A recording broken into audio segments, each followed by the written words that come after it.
Just started. Here, 8. No one's really here, but that's all right. We are back. Two fans, one Paul. Myself, David Quist, KB Kirk Brown, probably feeling pretty good about himself. I guess I'll start too, KB. How you Oh yeah, feeling? How you dude. doing? Cloud9, man. I haven't felt better. I've never felt this. I never got to experience a Rose Bowl victory. I've never been able to kind of sit in the joy of Michigan playing for a national championship. I do know the one time I kind of had sort of that feeling was in '06, the year that Ohio State beat Michigan on a last second play. But I was like really young. I was still like 9, so you don't really like understand or appreciate it. Um, I mean, just unbelievable. We posted a few things on my TikTok I saw our about me TikTok. reacting to the last, Our yeah, or TikTok. sorry, on our TikTok I'm and kidding. the last play and just kind of being in the moment. It was a great game. Going into overtime, the last drive, a lot of moments in that game where I thought Michigan was kind of dead to rights. Yeah, absolutely. A lot of times that I thought Michigan could maybe push out a lead and didn't. So it had a lot of ups and downs. Both teams didn't play their best football game. But I'm so happy, and we're gonna talk about it more in detail because honestly, screw the other games. I don't really need to cover them other than I think we all Dave got them. winning our pick'em. I think But besides these two games, we got the other three right because we both had Oregon. We both had LSU, and I think we both had Tennessee. Tennessee waxed them. And then you were on a nice little yeah, streak. You just needed Texas to give you a chance there, and they didn't. So I'll take that win. I'll take that yep. $100. Thank you. I know you're gonna So Venmo this me. is this is proof. I'm paying it on the live Appreciate pay. that, KB. Um, So yeah, Dave had a heck of a pick. He's still in the top 80th percentile, I think I saw, Let me look. for picks, which is pretty positive, because a lot of it 80, comes down to luck. 83%.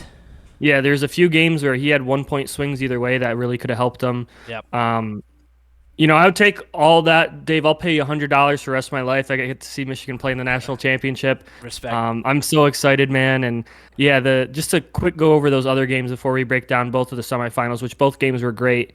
Um, Iowa's awful, shut out for the third time against ranked opponents this year. They got outscored 96-0.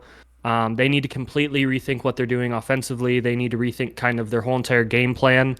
Um, it was bad. They talked about turnovers a lot, and they gave the ball to Deacon Hill, who's a transfer from Wisconsin, and that dude only turned the ball over.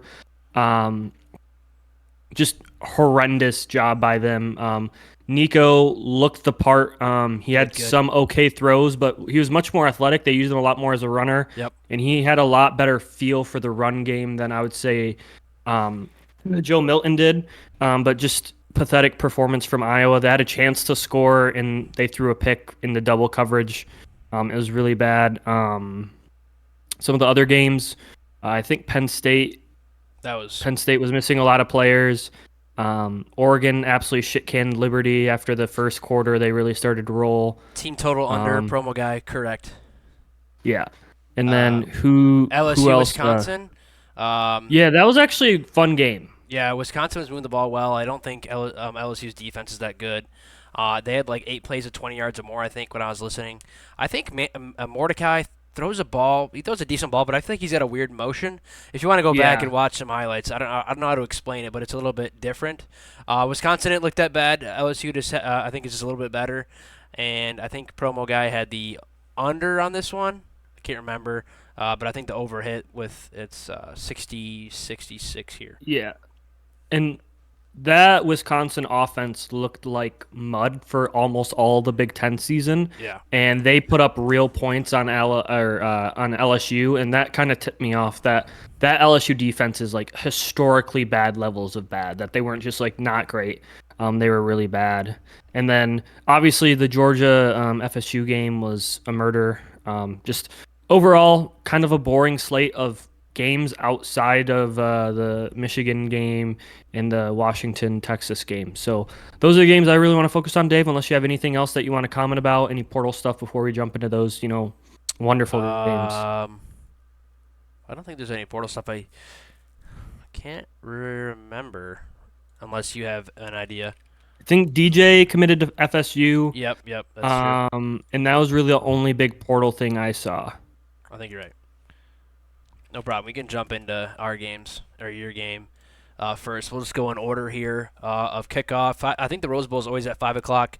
10 years ago, KB, we were kind of flip flopped here. I really don't know if the stakes would be as high. I think the Rose Bowl 10 years ago did have some more oomph to it. If it wasn't the championship game, obviously this was the year we got screwed by the refs It was in Notre Dame, and we could have probably played Jameis in the final. In the championship. But that's a discussion for another time. 10 years ago was already the 100th Rose Bowl for State beating Stanford. Shout out, that was a great team, great year. And then 10 years later, KB, here you guys are with the 27-20 win. Shout out the over. That's a tough one. I know it was around 46.5. So if you bet that under, sorry boys. I think promo guy brought up the 46.5 number. This is 47 total. So I just want to bring that up quick. But from my perspective as a Michigan hater, good for them. It was a great game. Their defense was just in the backfield the whole first half, giving Milrow issues. I think their center has a case of the yips or something because he had issues to start the year. Then he was okay. He had yips against Texas and yips against Auburn, so big games, big spots. Then he had like 5 or 6 snaps that were just out terrible. I think there's 1-2 before the last play where Milrow caught it like it was a line drive on his yeah, it was shoulder. another bad snap. So their center just was Yip City, and kind of feel for him. I don't know how you can't figure it out. You're at Alabama. You're at one of the best schools. Best coaches around. I bet you Saban kind of gave him a lot to say. He probably said a lot to him. I think some of the touchdowns towards the end for Michigan were just great play calling. I think the one that I think of was the motion with I think it was Roman Wilson. I could be wrong with the name, KB. It was motion towards the end, and they kind of faked it to Corum or something, and then it was a little 2 yard pass to him for JJ. That was a nice play. Blake Corum he's got a lot of dog in him. Great run in that overtime, and Michigan, just another Michigan win. The defense did a good job. I thought Alabama was going to get the win, and then the fumble from Milrow was big, and I don't think they leaned enough on the run. Jace McCullough, 14 carries, 87 yards, 2 touchdowns. I know he was a little banged up, but I think they put too much on Milrow and that O-line. Kudos to Michigan. As much as I hate them, as much as I hate all the adversity talk, I hate all the Michigan versus everybody talk. When all that is because of what your coaches did to yourself, so I don't like that personally. Allegedly. It pisses. Yeah, allegedly, it's not true. Nobody was suspended or anything. I just think that's I don't know. I think that's just dumb behavior to say you have adversity when you were cheating and got caught cheating. I know, but the players didn't cause the. I know. I just think it's dumb. I think it's cheesy personally. I think JJ's good at, but I think he's slightly cheesy personally. Did JJ play an amazing game like I said he needed to? No, but he was good when he needed to be. He had good throws at the end. I think that if that interception. If that Alabama guy to start the game is 3 inches inside and it's a pick, it's a completely different game. But kudos to Michigan. As much as I hate them, as much as I didn't want them to win, they did enough. And I think after getting losing the last 2 times in the playoff, haven't won in a big bowl game, and I don't know, it's almost been 10 years. I think you know more than I do. Kudos to them. As much as I hate them, I wanted them to lose. I was a total Bama guy. Saban was a state coach at once, so I kind of root for him a little bit. Good win, KB. Congrats. I mean, you're in the Natty against a really good Washington team. I'm looking forward to that matchup. I think that favors Michigan, but we can talk about that later. My pick was Bama. I lost. KB got this one right, and he's a homer. Yeah, that'll definitely be the Thursday preview. It was a great game. I think both teams made a lot of mistakes. Like you talked about, their center. I think the snaps got worse because of how effective the pass rush was. I think he was really nervous about getting his head up. Michigan got a ton of pressure in the first half, and then Alabama really leaned on the run game. I'm not going to discredit what you said, Dave, but they ran the ball 43 times to 23 passes. So they really did try to lean on it as much as you can. They did a really good job of getting to the edges and widening out Michigan, and they have great athletes, and they made some guys miss. But one of the great things... My argument to that is 21 carries by Jalen Milrow. How many of those are actually scripted runs? I mean, you know what I'm saying? 3 rushes and 8 sacks. Okay. So about half of them weren't. Right. Yeah, he did a good job. I'd like to see what his not sack numbers were, like how many sack yards he was, because he's probably up over 100 yards or close to it. Yep. Because there's at least 40 yards in sacks. But overall, Michigan stopped any deep ball attempts. Nothing got beat over their head, which was one of my keys to them winning. I was kind of surprised how much Michigan got pushed around interior of the offensive line, and Bama did a good job of getting them in weird run fits. And Michigan made some mistakes on that. But overall, Michigan had probably their worst day ever on the special teams, Man, and that they second cost punt, themselves. that second punt, I would have probably been shit my pants if I were you, man. Yeah, dude, He almost muffed it. he almost costed the game. Yeah, If I he mean, doesn't like accidentally hit it after he muffed it, that's going in the end zone. I think it's getting yeah. That's a Uh, safety it at was it least. was it was a really weird play. Let it At bounce. that point, it's like, hey, you plant your feet at the 10-yard line. If anything goes over your head, sprint away from it. Or just That's just bad coaching. No, yeah. don't even. Yeah, Act fair like you're gonna catching, catch it or sprint something. Yeah. yeah. Not catching any of those. The weird thing is that's really been one of their strengths. Just special teams in general throughout most of the year. Now, I have complained a lot about just catching the punts, and maybe that's why they haven't, because they drop a ton in practice, I guess. So that might be something that's going on, but they did a really good job. They schemed up a lot of open guys. You talked about the Roman Wilson final TD that tied it. I think the Blake Corum touchdown, which was the first one, which answered Alabama's score after the turnover, Was that the where fourth they and two? leaked. The 4th and 2 play? No. That's the 4th and 2 play That was was before late the in the game. touchdown. Yep. I'm talking about the first touchdown. They leaked Corum out of the backfield.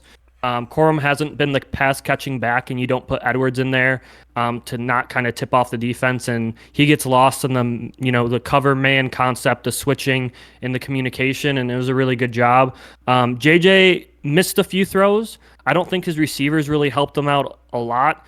There was limited separation at times, and even when he put it on the money, there was 3 or 4 drops I can definitely think of that hindered this offense and kind of stifled it. Third quarter, they went dead quiet, but good teams find ways to win. In the last possession, in overtime, you give Corum the ball.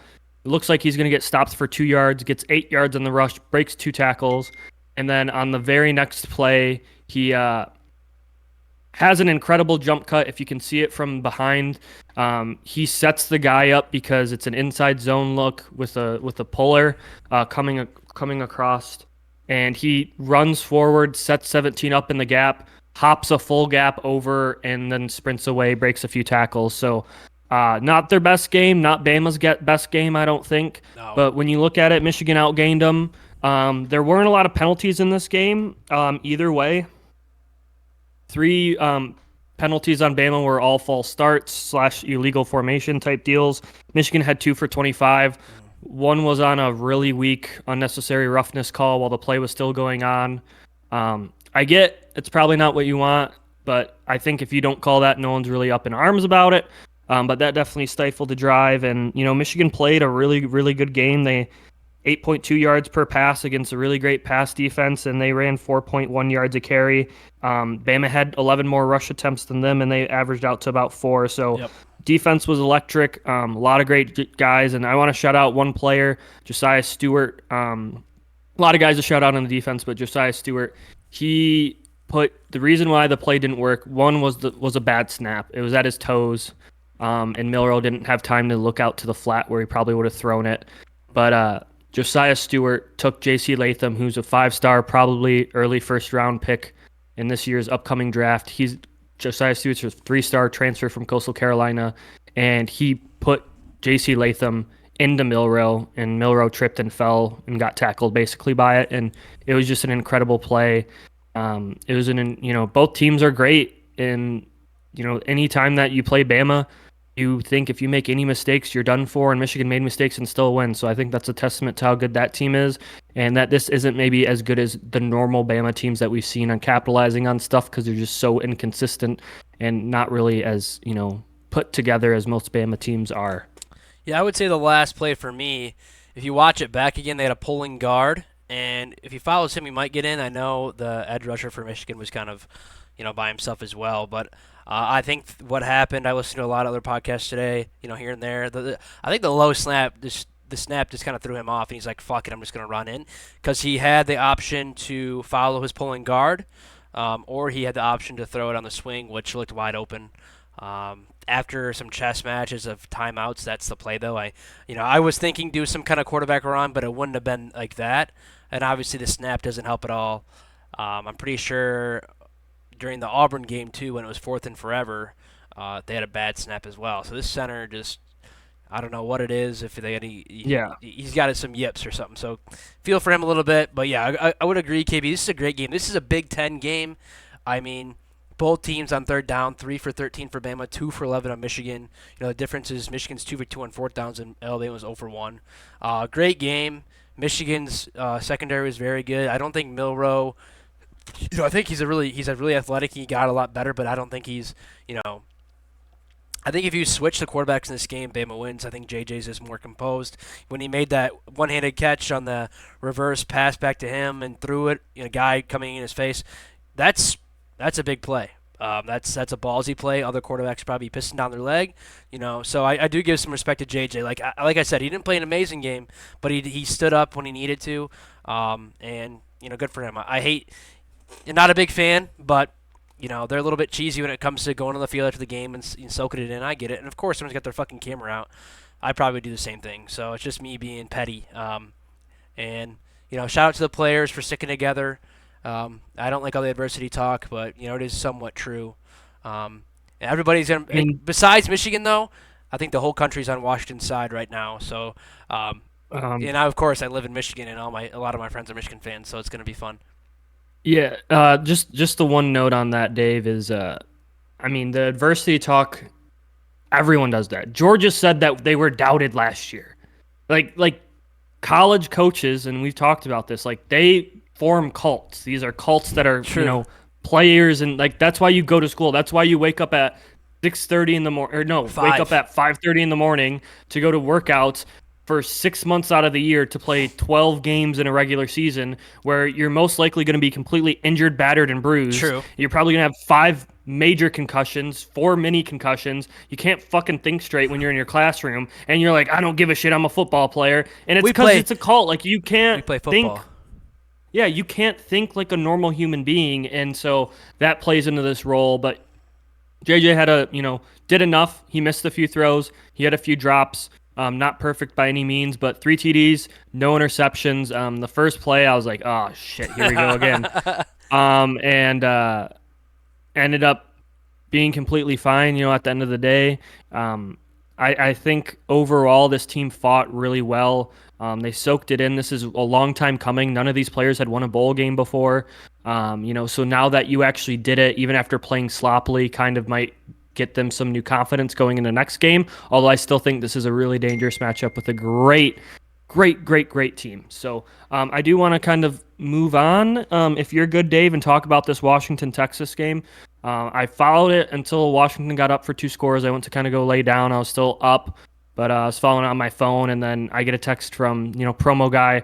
Uh-oh, and I'm like, what? And I pull up my phone real quick, and I quick jump out and watch the last handful of minutes of the game. So what are your thoughts on this game, Dave? Washington comes out victorious 37-31, even though they tried to blow it.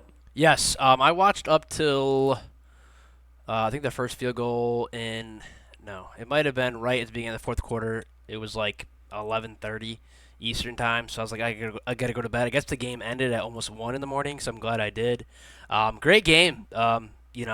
Texas down the stretch there made it close. I think Sark had some interesting play calling, and he overthought it, and he just I think they could have scored at the end there and won the game, but before that all happened, our boy Michael Penix was slinging that motherfucker around, 29 for 38, 430 yards, 2 touchdowns, and man, let's just take a second. I'm going to take 5 seconds here for the ball he throws, because he throws a fucking beautiful ball. He puts it right in the breadbasket. These guys in stride. These 3 receivers are so good as well. Odunze, Polk, Westover, that's the tight end. McMillan is the other receiver. Jeremy Bernard had some catches too, also muffed a punt, which is unlike him. But, man, Penix is just unreal. And the last time he played Michigan, he did a good job. I know it was COVID. I know Michigan was down, but I'm looking forward to that matchup again. And they didn't run the ball well. I know Texas has got a really good front. And, that scares. And Johnson might be out. Yeah, He went down I with think an it was injury a late. sprain. Yeah, I was watching it. And I was trying to find some info and news before we went live, but I did not see anything. But he had 2 touchdowns. And, they've been leaning on him more as we've gone down the season here. He had 21 carries for 49 yards and 2 touchdowns, so nothing crazy. Long as 7. They had a really nice QB run with Penix towards in the third quarter, I think. That went well. Bernard gets in the run game, too. But this is a good game. I think Texas had its chances. Quentin Ewers was okay. He was really good down the stretch. Um, I think they should have gave the ball more to Jaden Blue. He looked really good. I've never seen him play this year. I don't know how much they used him. Obviously, with the other running back that got hurt, but I thought he looked pretty good. In the receiving, they did okay. Sanders, their tight end, the most catches. I know Worthy. I think Worthy had a big catch right at the end before they had their chance to score. Donnie Mitchell. I don't know how to say his name. Mitchell had a touch. Adonai. Adonai had a catch. He's a transfer from Georgia, I think. So this is not his. Mhm. It's not his first time being in the big show. And the difference was just I think Penix and I think Washington's defense is pretty good. I think they fly around. And they're not like the best, obviously. They're not Bama or Michigan, but they fly around. They make plays, and I think the biggest thing is just Penix and these receivers. I think it'll be a fun matchup next week against Michigan. But this was also a fun matchup, and Texas had their chances. I just think Sark at the end there just overthought it, and the play calling wasn't great. They took too long to get plays in, and too bad. I think they probably have their chances next year. They'll probably be really tested next year in the SEC. That might have been their best chance to get to the final. I think that would have been a really good game against Michigan, but Washington did enough to win, and they're 14-0 and probably going to be an underdog again next week. So I'm looking forward to that. Yeah, I mean, this Washington team really fights, and like you were talking about, Penix threw at least 4 or 5 balls, whereas like it didn't matter as a defender Nope. where you were. It's It didn't matter that you were Hey, how are on you? him, that you couldn't drop the ball. Like if I just stopped the play and like cut out the ball and then put it in his hands, like just transported time and space, it would be just as good. It was so incredible watching Yep. him sling it. Um, Still, the way that they moved the ball, only 37 points. They kind of got stifled in the second half, only scored 1 touchdown, settled for some field goals, and that's what let Texas get back into this game. I think the difference in this game is Texas leading rusher, CJ Baxter, 9 carries, Jaden Blue, 9 carries, Quinn Ewers, 8 carries. If Quinn Ewers has one less carry than both of your two running backs, I don't know you why. have I don't know issues. why they're not running more. They have good. Yeah, this team got gashed every single time throughout the season. And you put, Ewers in the big moment and you make him RPO it. And this secondary from Washington is good. There was not a lot of separation. We saw at times in the Big 12, Texas guys running free left and right. And in this game, with that much time to prepare, this secondary was locked on and there wasn't much separation. And Ewers really struggles in those situations. And they kept putting the ball in Ewers' hands. And it was just weird situations. Like even early downs, they were passing more. Instead of getting like in a 2nd and 5 where now everything's open, they were always in 2nd and long, 3rd and long for the majority of this game. And it just wasn't a great put together matchup for them. And still, even with all of that, especially down the stretch, Texas still had 498 yards of offense. A few turnovers, 2 turnovers to 1, really hurt them. Washington didn't do much. Their offense was just super explosive. They had 25 first downs. Phew. They were 3 of 11 on 3rd down, 1 of 2 on 4th down. So they only had 4 first downs out of their 25. So 21 first downs on 1st and 2nd down, which means that you're moving the ball at an electric clip. You're doing a good job of staying way ahead of the sticks. And that's one of the things is there was a lot of deep balls that didn't matter, but Texas was kind of moving in slow motion and early in the game. The Washington guys are quick and fast, probably the best receiving core in the country, kind of with how Ohio State receiving core didn't really develop as a 3-headed monster. Maybe you thought going into the season with Fleming, Harrison, and Abuka, and it was kind of just Harrison with Abuka kind of shining at times, Yep. where this is a legit 3-headed monster, and you still have a really good tight end, and you have Bernard, yeah. Jeremy Bernard and still Giles Jackson, which all those guys would probably be starters on most other Power 5 teams. And so that's a really electric group. And Penix, when given time, when given a clean pocket, even sometimes when not given a clean pocket, this dude was slinging it. He looks like he did early in the season, before kind of the injury issues, where we think he cracked a rib or whatever against Oregon. He is slinging the football around. He's confident. And it's just that's a dangerous matchup. 430 yards. I know Big 12, we don't respect their defense, not now, not ever, but that was a hell of a game. And, both of his touchdown passes were absolute missiles up the seam. So I Yep. was really impressed with how he played for the majority of the game. Ewers, same story. I mean, just inaccurate at times, didn't hit the deep ball really. Um, Lackadaisical, but he did run it okay. But just, I don't know. I think Ewers has to play better. And I think in the SEC, he could get exposed a little bit more. Absolutely. Um, I agree. it's going to be interesting to see how that all plays out. But defensively, that O line, I still don't know how, but their center is 275 pounds and no one gets pressure on You him. said that for the Like, state game, and yeah, I know. And didn't they? he's just the best 275. If he gets to 300 pounds, this man's going to be a one on one center. Like, you're going to be like, he's just the best player. I know that. I was just thinking this while you're talking, KB. I know one year state. We lost to both teams in the final, and this is another year. That year I was Oregon, Ohio State. This year it's Michigan, Washington. Obviously we suck, but it's just like a weird thing to think about that we lose to really good teams. Obviously, this year they weren't close, but I think that year they were a little bit closer. That was a while ago, but I was just thinking about that. Just a weird little thing with state playing really good teams and them going to the championship. I had another thought too. Oh, I was going to ask you, do you think this trio of receivers is better than some NFL receiving rooms currently? Um, I saw something on Twitter. I don't remember what team. I don't remember what team it was, but here's the obviously problem. it's different. They're two different. But I think Yeah, I they mean, could. If you take all three guys and give them 1 or 2 years in the NFL on one team, I think with the right oh, quarterback, oh, see ya. 100%. The problem is like in college, the CB3 that's on McMillan or Polk or Odunze when they motion and shift guys doesn't make the practice squad, right? Right. And so now you have a bunch of ones that are running around, and not even in Texas's secondary hasn't been great all year. True. So it's and they played some good secondaries out there in the Pac-12. I'm not trying to take anything away from them, but just kind of overall, that's not really fair to anyone because I think that these three receivers, I think Polk is a sophomore, right? He still has He another might year be. I there think next he's a little year. bit younger. One of them is a sophomore because I know McMillan and Odunze have been there for a minute, and they're both probably Dunze is a going. junior technically. Let me look. Yeah, Polk. Polk's a sophomore. I don't know if he's a red shirt. I Let don't me know what see. their ages is because of COVID. Oh, yeah, he's a COVID senior, so Polk can go too. So they're all But probably fifth or 6 year, fourth, fifth or 6 years. yeah, but these guys when they go and they get that opportunity, I think these are going to be between the three of them. They're all going to add something to them. They're long, athletic, rangy. They all have good hands.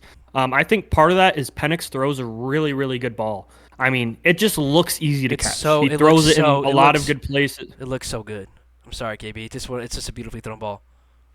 Oh yeah, I mean his ball is sexy. Like It's you see him throw it, and it's just like I wish Jared Goff could throw that good of a spiral, you know, and that's a guy in the NFL. So I mean he's just so skilled, and he makes his receivers better, and his receivers make him better. They help each other out. Some yeah. throws are like the receiver makes a better play than the DB, and sometimes it's like, Jesus, I probably could have caught that. I just hit it went through my face It went mask. It right just here. stuck my head there. Yeah.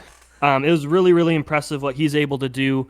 Um, I'm excited for the matchup next week. I'm sure we'll get into it, and I don't want to take away from either of these two games. But the last thing I want to talk about is if Johnson isn't healthy, Mm. can how does that change this Washington team in your mind?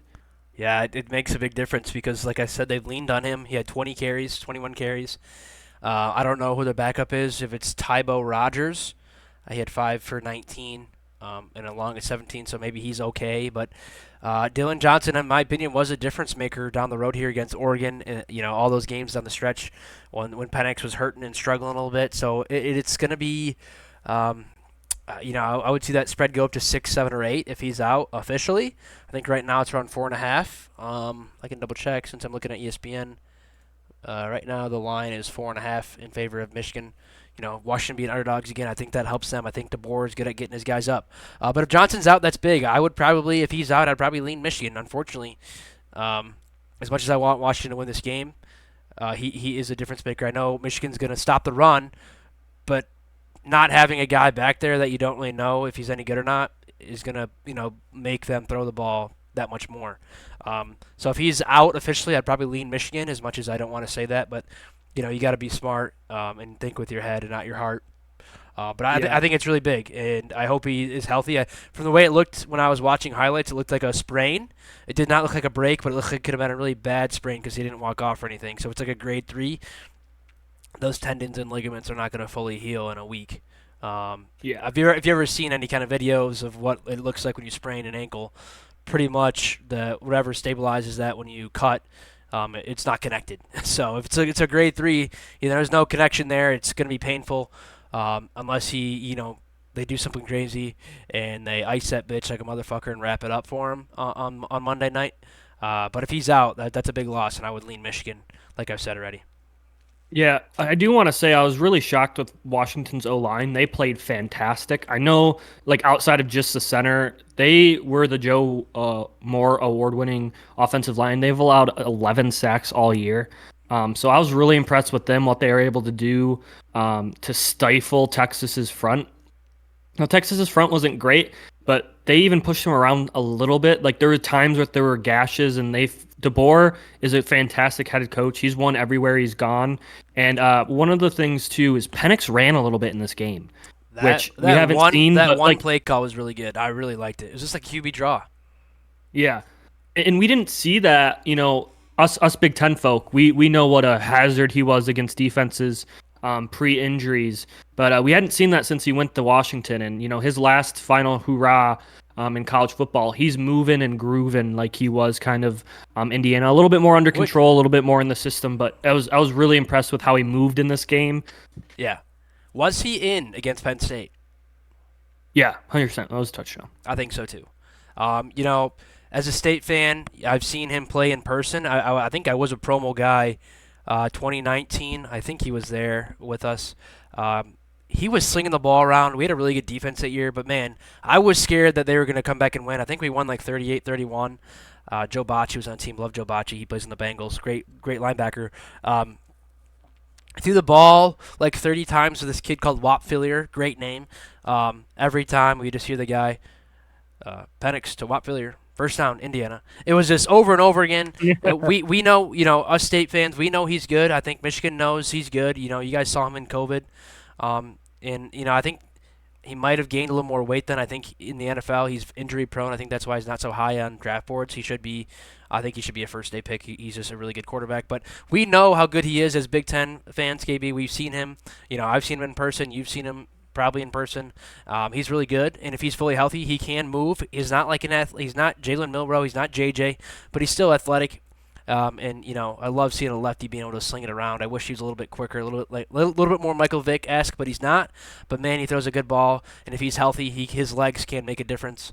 I don't know how much of a difference it can be with Johnson being out if he's going to be ruled out, which we'll have to wait and see. Yeah.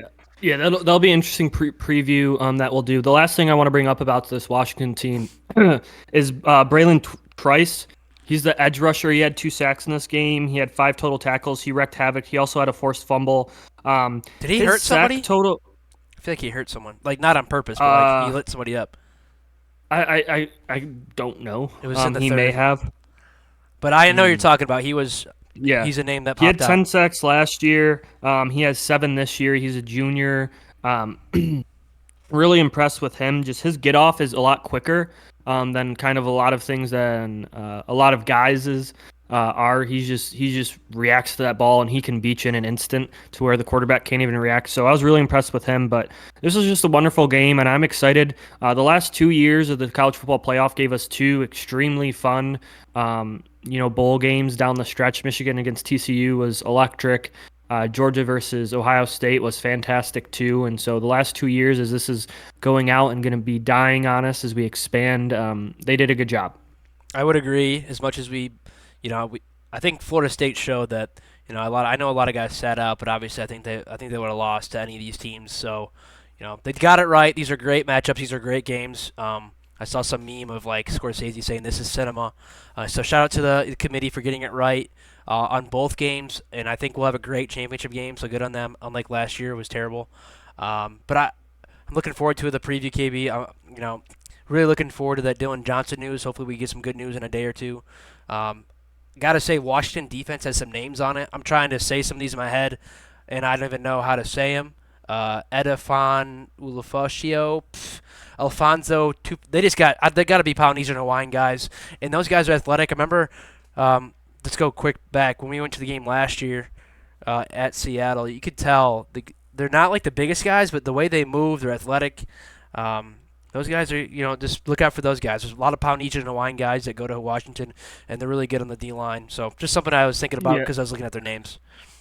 And in Washington in general, I feel like they're always kind of a little bit undersized, but they punch well above their weight. Just in general, Their there. safety for some reason pops out to me. I can't remember his name, but he's another guy. It might be Asa Turner.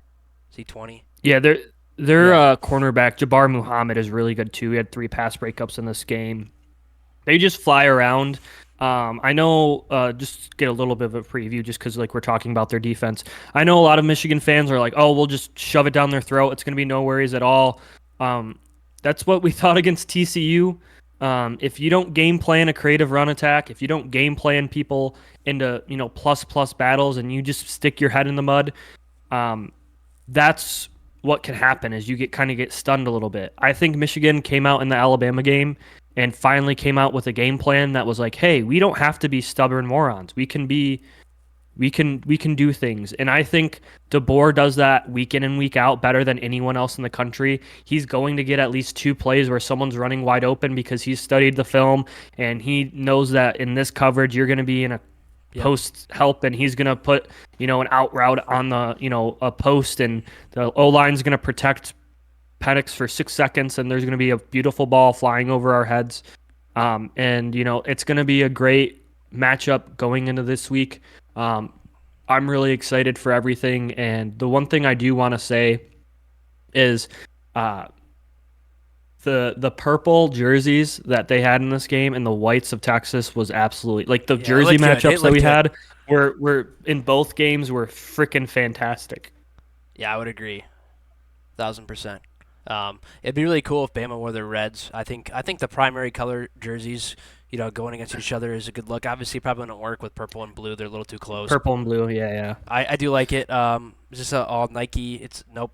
Adidas. No, the Adidas. This is the first Adidas. If they win, that'd be the first Adidas national champion since they went to the CFP. Wow. I also got to say, I think as a kid growing up, the championship was on Saturdays. I could be wrong. I don't know when that changed. I understand why they do it on Monday night, but I hate it. Just one man's thought. Because I'm pretty sure I stayed up late for the Miami-Ohio State game back in the day when Will McGahee got his knee blown up and Maurice Clarett was a tank for Ohio State. I'm pretty sure that game was on a Saturday. If I'm wrong, somebody fucking tell me. But I kind of missed that. I think they get a lot more ratings. I know some NFL games are on Saturday, but just a thought. I get the Monday night, but I truly hate it personally. It starts later. I think if you could do it on a Saturday, 6 o'clock, 7 o'clock kick, you guys would get great ratings, but what do I know? But I'm looking forward to previewing this more with KB. We'll probably talk about it for 25 to 30 minutes on Thursday. Get in depth. I know KB will have some notes. Crazy that this is our first year doing this, and Michigan's Michigan's had a lot of stuff going on this year in the news, and of course they're in the final. I don't know if you put an asterisk next to this if they win the Natty, but that's a discussion for another time. It's been a fun ride. I'm looking forward to the last preview and our recap next week, and of all the years. This is our first year doing it, and I think it was a great idea, and I'm excited to keep going. Yeah, we picked a great one. State's in shambles, Mel Tugger. I mean, you can't write this shit, man. There could be an asterisk about it. I think if it is, it's mostly going to be in the hearts of OSU and MSU fans. I mean, if you've seen kind of the schedule they had to face and what they've done clearly without being able to cheat. The big games down the road, they're the better team. Absolutely. Yeah, all the biggest games in their season are the games that they didn't have a competitive advantage over everyone else on the field. Yeah. But I get why some people would hold that hatred. I mean, if my rival had cheating accusations come out in the middle of the year, I'd probably never give them the benefit of the doubt, and I'd always say it's an asterisk. So I completely understand why you feel that way. Mhm. But this is a wonderful ride. This is a lucky ride. I'm trying to take it in and really just appreciate it because a few years ago, State was in a position to, possibly compete 2 against years ago. Alabama. I mean, 2 years ago Oh we were no, 11 and I 2. was talking about when you made the Oh, playoffs the so last time. okay, yeah, we got smoked. Yeah, That game, and the game, the play before halftime, KB, that haunts me forever because that was the game. Haunts me. yeah, getting shut out probably Promo was a big guy, part of the game I too. know, but But it was no, I'm seven just or kidding. something out, and Yeah, then they did it the was a pick, and close we were game. driving. But shout Yeah, out promo guy. He drove straight home from Arlington after that game. 15 yeah, hours. but shit can just come at you fast. I remember really young growing up, and Michigan was on the top all the time, and then App State happens, and it felt like we were kind of just in the App State delirium for the last 15 years, and finally getting out of that, finally winning uh, a bowl game, getting out of the Oklahoma slander where Oklahoma made a bunch but never won. Finally having a chance to see the team that you grew up watching. It's a surreal experience. I might never get this chance again with the expansion and All the talk everything, for and once gets backed up. Gotta say it. It's true. yeah, and that's just wonderful, and I'm excited. Obviously, hope deeply that they win, but if they don't, it's just been a wonderful ride, and thank you guys for supporting. Really appreciate it. So with that being said, for the second to last time or third to last time, go blue. Yeah, I'll say go green. I'll say thanks again. Shout out KB. You've been through it. I know I've been through it as a state fan, and that's why we're fans. It's fun to see our team on the top. You still got to stick with them when they're in the lows. It's just part of being a fan. I don't think I got anything else. I'm looking forward to the preview. I'm looking forward to a good game next Monday. Thanks, you guys, as always. We'll be back recording probably live on Thursday night, and we'll go on Spotify Friday morning. Thanks, as always, and go green. There's going to be no exit music because we're cool. I'm just going to cut it short. Have a good night.